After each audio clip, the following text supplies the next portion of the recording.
Hello everyone and welcome back for another podcast. So in today's podcast, I thought I'd talk about this little fella here. This is a little bedside table, 3 legs. It's a stake leg construction.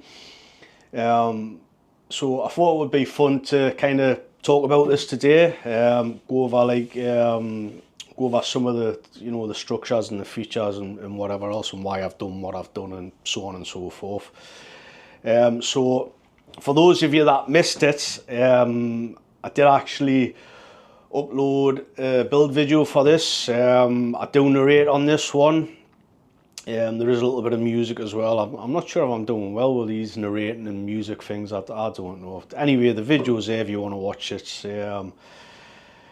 Also, there's some pictures if you're inclined to actually go and see some half decent pictures of this in its final resting place. There is some pictures on Instagram.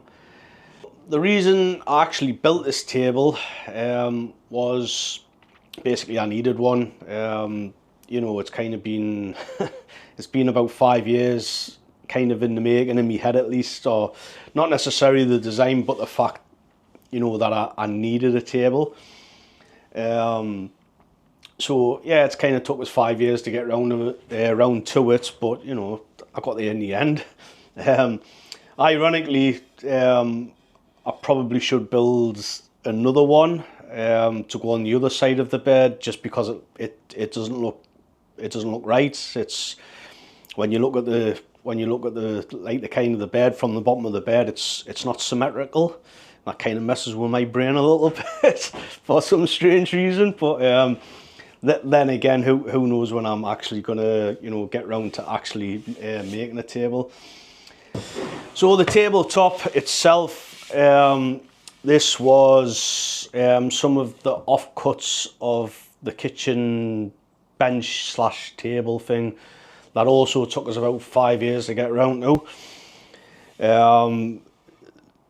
This section was kind of, it just been lying around for quite some time, and I did think of numerous things to kind of to build with it, but it just lay and it was such a shame. It's got some beautiful markings in it, obviously off I believe it's fungus. When the fungus gets into the tree, and it creates spalton. I call it spalton in the wood, and this gives it all this beautiful black and white pigments and lines and whatever else. So some of it can be really beautiful. I particularly like this half of the table itself. I just like the dark like kind of, or I guess you could call it like a medium brown. At least for the beach, and it's got these beautiful black lines going through it. Hopefully you should be able to pick this up on the video, hopefully.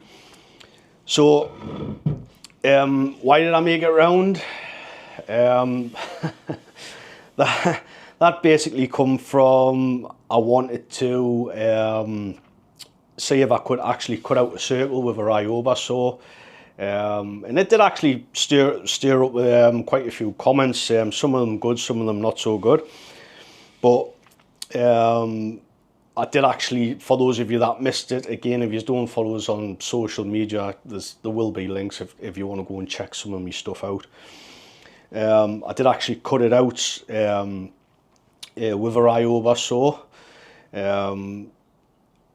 I don't think I'd be able to go any smaller than this. Kind of, now that I've done it, I kind of know the limitations of the Ryobi saw, and I think I'd be really pushing my luck to go any smaller than this.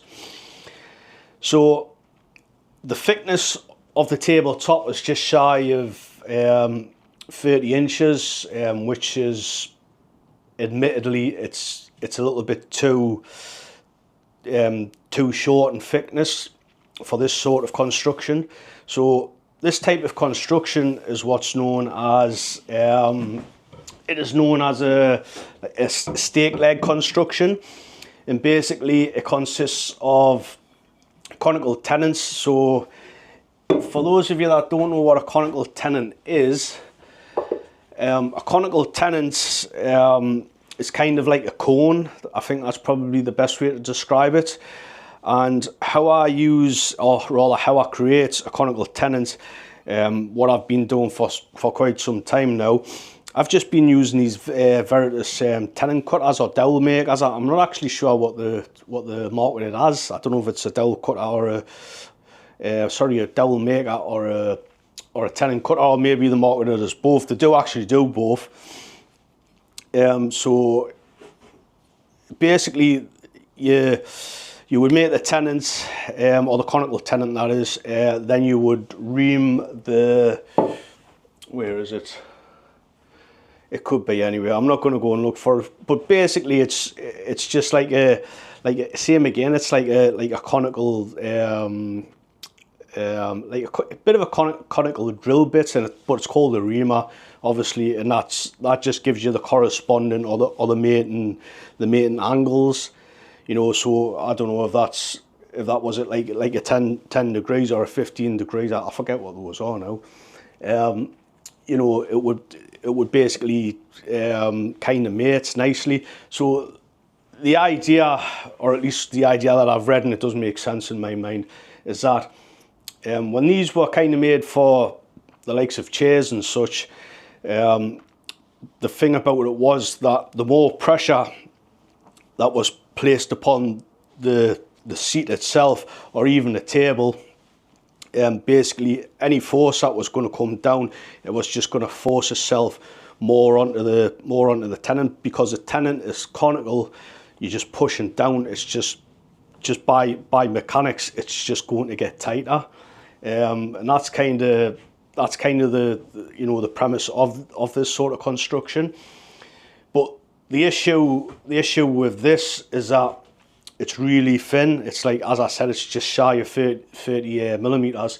So a lot of these used to be or were or are, you know, anywhere from 2, 3, 4 inches, depending on what you're doing. You might be making, you know, benches and stuff and whatever else. Me personally, in the past, because I have done like quite a lot of this construction, I mean, even just Roman workbenches, I think I've made about 7 Roman workbenches, and 5 of them have had the conical tenons in. You know, and every bench top I've used has been like 2 inches at least. I think that a couple of them were like, you know, kind of 45, but I really wouldn't go any less than that. Well, I'm contradicting myself, because I did go less than that. But I'm not too concerned, simply because this is for me. I know its limitations. I know what it's going to get used for. It's not going to be coming into contact with children. It's not going to be coming into contact with pets or anything like that. There shouldn't be a great deal of force going on it. It's not going to be getting dragged about, so on and so forth. I mean, it probably would do like fairly well. I mean, even though this is thin, obviously it has got the stretchers underneath, which do add strength. But one of the things which is a little bit annoying, because I should have anticipated this anyway, is that when I was actually dry fitting the legs, you know, just making sure everything was how it should be. So basically, I had it upside down, and I'm just tapping the legs with a hammer, and it actually split. So because it split, I managed to split 2 of the holes. So same again, if you can see this on camera, again, if you want to check the pictures out, you can go to my Instagram. But I did actually split one leg, which went from the mortise hole all the way to the outside. So what I've done, I actually put a dovetail key in, and the next leg I managed to split it, but the split itself kind of only went maybe like 1.5 to 2 inches. So same again, put a key in it, and this is just going to stop the crack getting any more. Obviously it's done its job. because these were hit home, they were glued, hit home, and then obviously I wedged them. So one of the things about Spalted Beech that you'll probably not know unless you've used it or read about it is that some of the spalting, more the white section of the beech, I don't know the terminology of it, I just refer to it as the white piece in the beech, the Spalted Beech that is. It's very, very brittle, it's very, very weak. So I should have actually marked this out a little bit better, paid more attention to that, but because I was so gung-ho and nice and happy and, yeah, I'm going to get a, me bracing bit, and I was kind of nerding out with tools a little bit. But I've actually, there's a couple of sections, I think there's damage on all three of the legs, to be honest, but one of the legs, it's barely noticeable, it's nothing, but the other two you can notice it. And where the damage is obviously where the weaker sections of the beeches. It's ironic though, because like this, the legs are made from steamed beech, so the steamed beech is like, oh my god, it's super hard. It's ridiculous how hard and how tough it is. It's really tough to work with as well. Given that if it had been still green, it would have been a lot easier to use. But obviously this is, I think it'd been like killing dried or whatever. I'm not overly sure. I want to actually say it was air dried. But obviously I can't be 100%, so it was either killing dried or air dried. But that's just so tough. So it's really funny, like how the fungus can actually weaken the material inside. It's weird. So although it gives it a lovely, beautiful kind of tinge, it does weaken it. So obviously when I've been using my bracing bits to drill the holes, obviously I did have some timber underneath, and it was timber underneath, and I had the hole fast on top of it, but I still managed to damage it when I was drilling. But as I said before, the kind of the top, the beautiful grain on the top kind of makes up for it as such. So another thing I've done, and I really like to do this on thicker pieces. I did do it on, I think I've done it on 2 chairs. Actually just apply a bevel. So when you apply a bevel to especially like a round edge or an arc, or in this case a circle, it gives the illusion that the piece is a lot thinner than what it actually is, and I really like this with the stake chairs. The stick chairs, like the Welsh stick chairs, the Windsor chairs, things like that. I like to say that I like the illusion that it's a lot thinner than what it is. I don't really like to say. Again, this is just me. This is my preference. This is my style, if you will. I don't really like to say like a big like 2.5 inch or 3 inch seats. It just doesn't look attractive to me. You can get the same seat, the same design, everything, and then if you put a slight bevel on, I think it just looks sexy. After you do that, it looks, to me it does anyway. I really like putting kind of bevels and making things look not as thick as they are. Again, that's just kind of my preference. Obviously everybody's different. There's going to be people out there that kind of call us a lunatic for even saying something like that, but as I said, it's just my preference. It's pretty obvious that it's got 3 legs, so I do actually appreciate pieces of furniture with 3 legs. So I think one of the main benefits of having a piece of furniture, even a chair or a stool, with three legs is that it's not going to rock at all. The problem with chairs, modern day chairs, or any chair for that matter, with four legs, is that no matter how precise that craftsperson has made that chair, or even a machine has made that chair, you're never ever going to be guaranteed for its entirety of its life to be on a flat surface. At least here in the UK, there's no such thing as a flat surface. Even me sitting room, me living room for me at least, my living room is a known flat surface. And I've said this on a few videos. What I should really say is my sitting room is a known flat surface in a certain area. But some of it, as you go towards the window, it actually dips down. So bearing in mind that these houses, or at least my house, was built in the 1930s, so it's approaching 100 years of age. So there's a section of the floor that I know to be true and straight. Obviously, it's got laminated flooring on top of it, and that's what I use a lot. If I'm doing, like, tables, chairs, I get everything nice and level. Sometimes I use a spirit level depending on what I'm doing. I did with this, as it happens.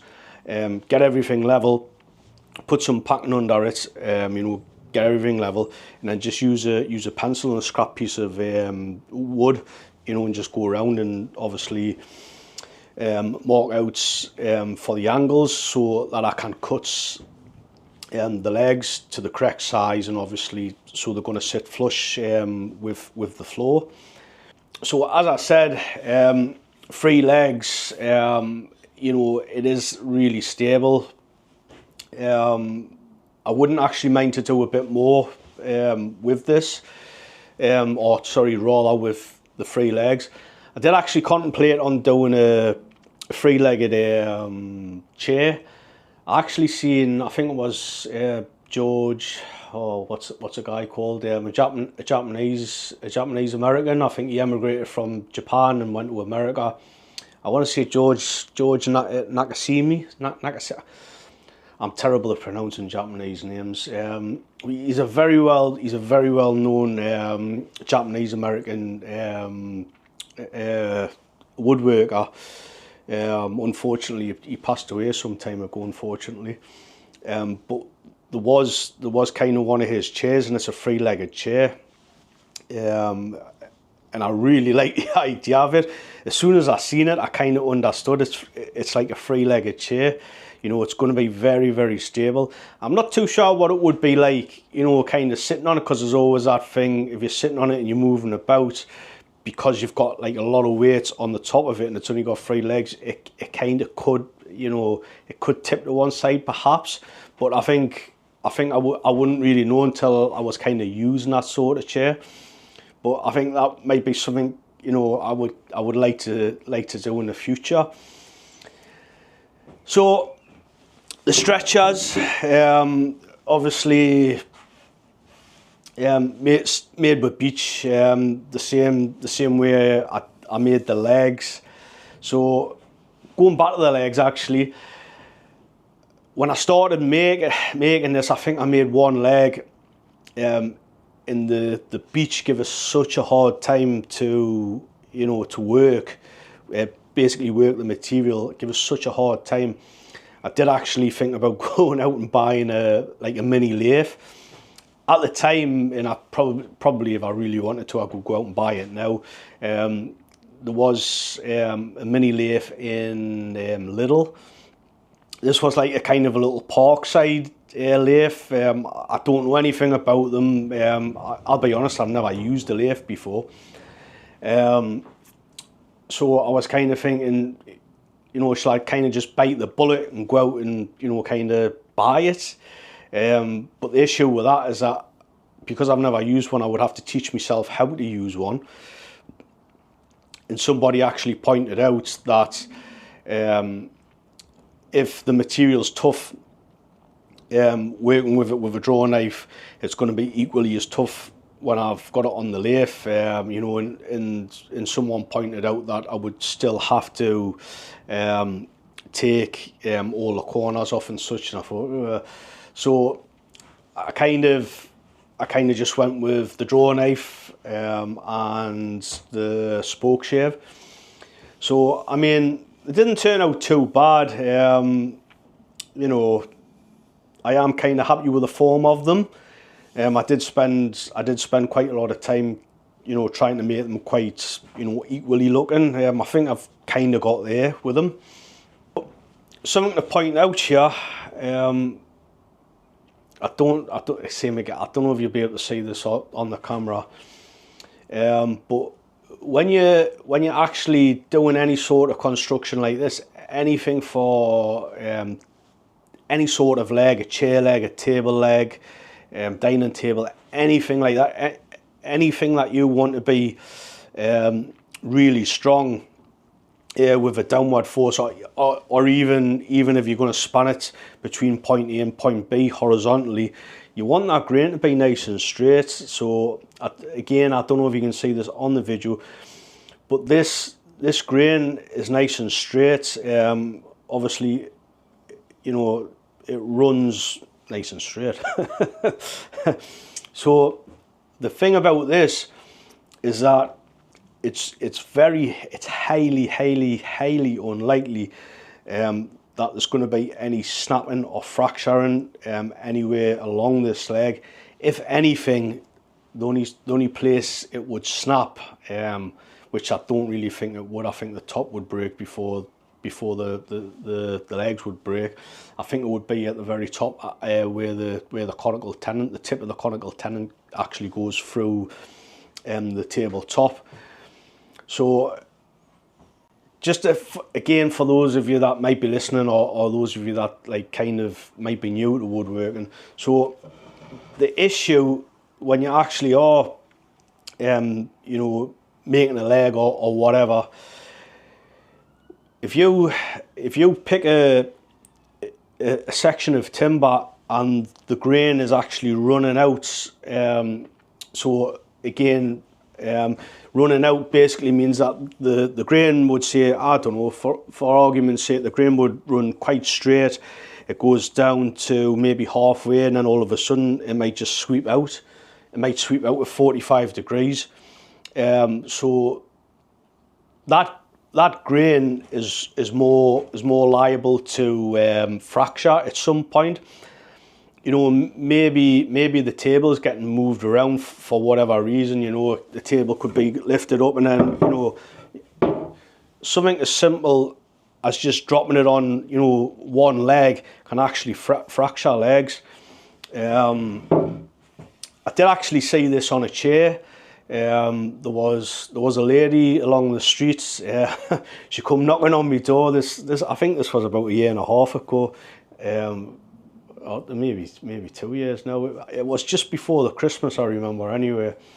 And she basically come with the chair, and she says, listen, she says, it's Christmas, I'm having people over for Christmas tonight. It was an older lady, you know, I think she's in her 60s. And she says, my chair, she says, I haven't got enough seats. She says, can you do anything with it? Because obviously the majority of people in the street know that I do woodwork. And when I looked at the leg, the leg of the chair that had snapped, it was exactly that. The grain ran down, and then it shot out at about 45 degrees. And what she said one of my grandchildren was sitting in the chair and balancing on the two back legs, and it snapped. It eventually fractured, and it was quite a clean fracture. I mean, there wasn't really much I could do with it. So I basically, I had to make her a new. I didn't have to, obviously. I chose to do it. But I chose to make a new leg. It wasn't matching at the time, because I did say to her, I says, I can make a new leg. I says, but all I've got is oak. So obviously I made her a new leg. Obviously, and sent it back along. But It just goes to show you. I believe she had the chairs for a couple of years, but it was just that slight too much, force on the leg itself. I mean, I believe the child was only small as well. It was only a young child. I want to say 6-7-year-old. So there wasn't a lot of weight, but there was enough force, for the leg to give away. So, especially with me saying that, and kind of having a little bit of knowledge, not a lot of knowledge, but a little bit of knowledge about it, I kind of, when I do make stuff like that now, I do try to find, the best straightest of grains if possible. I know sometimes it's not always possible, but if you've got that sort of grain, kind of use it. Look through your material, and you might be lucky, you might get it. I mean, this is actually a very, very good example. It's super straight. It's like really straight. Again, I hope you can see it on the camera. Going back to the stretchers. Obviously we have, I think you could call this maybe like a kind of a classical T, a T stretcher, kind of, this is seen a lot in furniture like this and in other forms of furniture. I think most commonly you tend to see stretchers in chairs, Welsh stick chairs, things like that. Not necessarily Welsh stick chairs, because there's actually a lot of examples of Welsh stick chairs where they've got no stretchers. And Chris Swartz, he argues that you don't need them, and I do agree with him. You don't really need stretchers if the thickness of the seat or the table is of some substance. So this one, with it just being shy of 30 inches, there's no way on earth that I could have got away with kind of using this, building it without the stretchers. Because same again, I mean, this would only have had to have been pulled the wrong way, and as soon as them legs kind of splay out, there's always the possibility that the top of the tenons or one of the tenons might snap, and there's also the possibility that you can actually split the whole top in half. So obviously with the stretchers are going to stop the legs spreading apart. So these legs were set, or all of the mortises and the tenons were set at 15 degrees. That's 15 degrees from vertical. So it's kind of a really simple design, but it does work really well, because it's set at 15 degrees. And I know if there's weight on it or it's getting pulled about, it's going to want to come to this orientation of 15 degrees. So obviously, you've got the stretchers glued in place, and it's just going to help stop it from spreading basically. Something else that I did do with these is that I actually compressed the fibers. So when I made them, they were ever so slightly, well, they were pretty tight actually, if I'm honest. So what I'd done, I drilled a hole, obviously the corresponding hole. I got it in a scrap of timber. I put the dowel in, or the stretchers rather, and I just forced it into the hole, and I just started wiggling it about. I was able to do this with the beech, because obviously the steam beech is so strong. I think if you were going to do this with oak or another timber, you'd have to be really careful, because there'd be the possibility you'd snap the end off. But once I got it in, just started literally wiggling it about, and obviously I made that smaller. So this helps us twofold. So firstly, it fits into the hole nice and easily, and I'm not struggling to get it in. One of the issues with any sort of glue up, at least in my experience, is that as soon as you put that glue on, PVA glue, I don't think it's as bad with like hide glue, but with the PVA glue, it's, again, in my experience, if something's super tight, it's an absolute nightmare to get it in. And obviously the glue, because it's a tight fit, the glue just starts grabbing straight away. I've done this numerous times with dovetails. I don't like gluing dovetails up, it stresses us out, because I like to have my dovetails like a tight fit. And obviously when you apply the glue and try to get the things in, it can be an absolute nightmare. But with this kind of work, that kind of work in my favour. So because I've compressed it, it's a nice tight fit, but also I know that the end of the stretchers themselves, before I compressed them, I know they were like too tight. I mean, I dare say I could have put them in and hammered them in, they would have went in. But the thing with this is that once the glue was applied and everything was put together, the moisture and the glue would have helped to kind of expands the compressed fibre. So basically when the moisture of the glue inside, it would have kind of expanded, and it's going to give us a tighter fit. So I kind of like that. Similar things are done with conical tenons as well. So I know some of the old chair makers and table makers and whoever else used this construction. One of the things they used to do was that they would dry the conical tenon part. They wouldn't be too fussed about the rest of it, but it would be more the conical part. So they would dry it out. I've heard about some people using hot sand. Basically, they'll heat sand up. And basically put the edge of the leg in, or the conical tenon part. And what this does, just with the heat, it basically dries the top of the conical tenon out, takes all the moisture out of it. When you take all the moisture out of wood, it shrinks. So with it shrunk, they kind of do a final clean up of the leg, apply the glue and whack it in, and it's the same sort of thing again.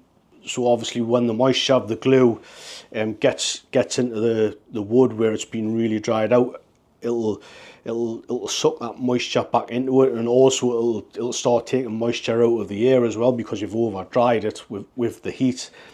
And when it's inside of the tabletop or the chair seat, it starts expanding, and same again, it just gives it a tighter fit, which you want, sort of thing. So I know that's a trick like chair makers have been using. I want to say a couple of 100 years. I'm pretty sure at least 100 years. I'm pretty sure that sort of technique dates back to at least the 1800s. If anyone knows, leave a comment. Let everybody know. I'm not really 100% with the history. So the final thing that I probably wanted to add to this, and I think this is probably more for the beginners, is that whenever you're doing some sort of a table, any sort of leg, table leg, chair leg, whatever, always make sure that you put some sort of chamfer around the bottom of the leg, whether it be a square leg or a round leg like this. What I actually did, I just used a file. I just went around with a file, nice and easy, nice and quick, nothing special. And it's just ever so, it's only about a 2mm kind of chamfer round ovary. It's kind of more like a chamfer, I think. It mightn't even be 2mm, it might be like 1.5mm. But what this helps to do is to minimise, or it nearly probably would stop any sort of splitting. So when I say splitting, the thing with chairs, when you get a chair, or anybody for that matter, if you watch anyone in a restaurant anywhere like that, I can almost guarantee you, I think about 95% of people will get the chair by the backrest, and they will drag it. They will not pick it up, and they will not carry it out. They will grab the backrest and they will drag it out. So the problem with that is that if you're dragging and pushing the chair or the table, whatever, is that if it was square and it was making perfect contact with the floor or whatever surface, there's always that possibility that it might split. It's the same sort of thing as if you're, let's just say you've got a piece of material in a vase and your end grain planing. So what I like to do, I like to put a little chamfer, just a very small, same sort of thing, maybe 1.5 1 millimeters in plane, the end grain. If I don't do that, and same again for anyone that's done this will know, when you're playing along and you reach the end of that board, as soon as that blade hits the end of that board, I think it's about a 90% chance that it's just gonna like take the material out, and you're gonna end up having like splits at the end of the board. It's the same sort of principle with legs, and if you look at any sort of like legs, I'm pretty sure I would put money on it that the majority of them are going to have some sort of a chamfer to stop that from happening. So guys, I'm going to wrap it up for today. Really appreciate everyone that's took the time, listened, commented, and for everyone that's been following us on Instagram and so on and so forth. Really appreciate it. So if you do actually want to support the channel, I know I sound like a broken record, but you know, liking and sharing it really does help the channel. As I said, I'm gonna call it for today. So until the next time, I shall see and speak to you guys later.